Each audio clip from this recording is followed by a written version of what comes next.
That's what I want people to hear, though. If they understand how this is being curated and how they're deciding on getting clicks and getting those 18 minutes on screen, my God, you wouldn't leave your kids with them.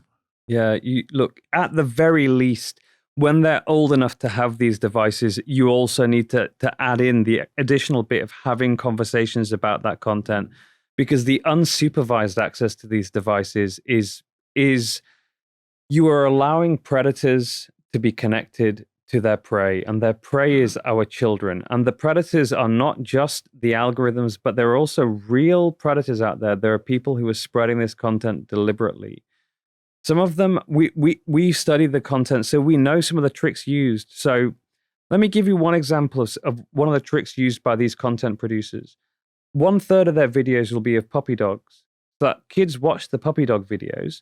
Once they've watched the puppy dog videos and liked them, the platform says, well, this person likes this content creator's work, and then it will feed them the rest of their content. The problem is the rest of their content is dangerous content.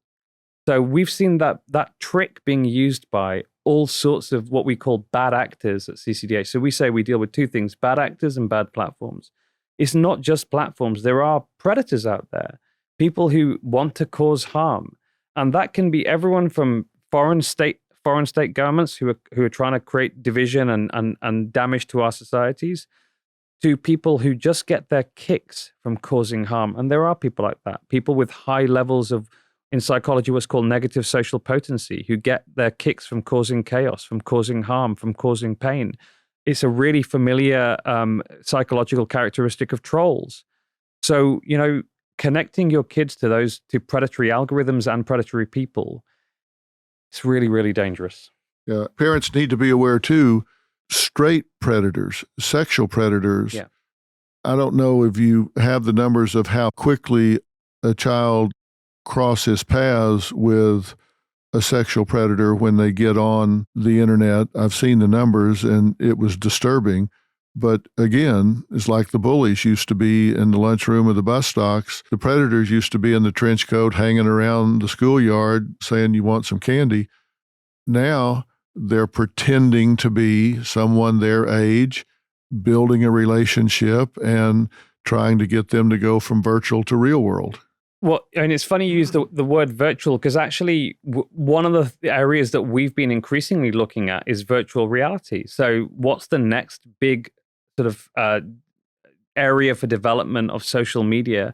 And Meta, as we know, has renamed itself in part because they see the metaverse, which is what they call virtual reality, where you put a headset on your head and you can interact with people in 3 dimensions, a much more visceral in your face experience than just writing something on a website. They see that as the future of how they want to build their company. Well, we did a study last year which looked at what's it like on the #1 social media app on virtual reality. It's called VR Chat. It's on Meta's Oculus platform, and we found adults grooming children on that platform. We developed a system so we could record what our researchers were seeing in the headset at the time. And what we found was we got all this video recorded. It came out last year. We're just preparing a new analysis. We've just finished the world's first major analysis of Horizon Worlds, which is Meta's own app on those platforms, looking at whether or not children are being groomed on there. I'm telling you, parents, if you bought your kid an Oculus headset for Christmas or for Hanukkah, over the holidays, I'd be thinking twice about it, because the stuff we found was really disturbing. And again, we're seeing this failure, that there is just a failure to think about how to build in safety, in particular for young people. And what did you find in there? How are they grooming them? Really simple things. I mean, we just found guys going around wanting and asking, how old are you? Girl says she's 13. Starting with sexual conversations, starting to talk about their appearance, their body, very, very rapidly. We found one guy preaching neo-Nazi white supremacist ideology and saying, if you use the N-word, this girl here will kiss you, to a young child. We know it's a child because we can hear their voice. It's prepubescent. It hasn't broken yet. And the kid then says the N-word. And you know what? That's one of the most disturbing things I've ever seen. this is not just me saying it. We recorded it. This has been, this study was done last year, and the New York Times put it on their front page, I think the 27th or 28th of December, 2021. So we've done this new study now on Horizon Worlds. We hope to get it out as soon as possible, because that's what we do. We do the research, we get it out as quickly as possible, because we know we want to reduce as much harm as possible and force these companies to act. Now, at the time, Meta did respond to our research, and they said we're instituting a new rules for our platform. One of the things that we found was that if you try and report bad behavior, the reporting system was broken. So you actually then, they have a system saying, if there's abuse, click here and you can do something about it. We clicked. What we realized was they disconnected the alarm from the alarm bell. So there was no bell going off. We just kept pulling it and nothing was happening. And so they have, I think, instituted some changes, but still, why is an organization with 20 staff and a $2.5 million budget having to tell a company that's worth hundreds of billions of dollars, your system is broken? It's bonkers, right? Yeah, that's crazy. That's because they are functionally blind. They don't want to see that right now. They're working on getting it up and running, and they don't want to see that.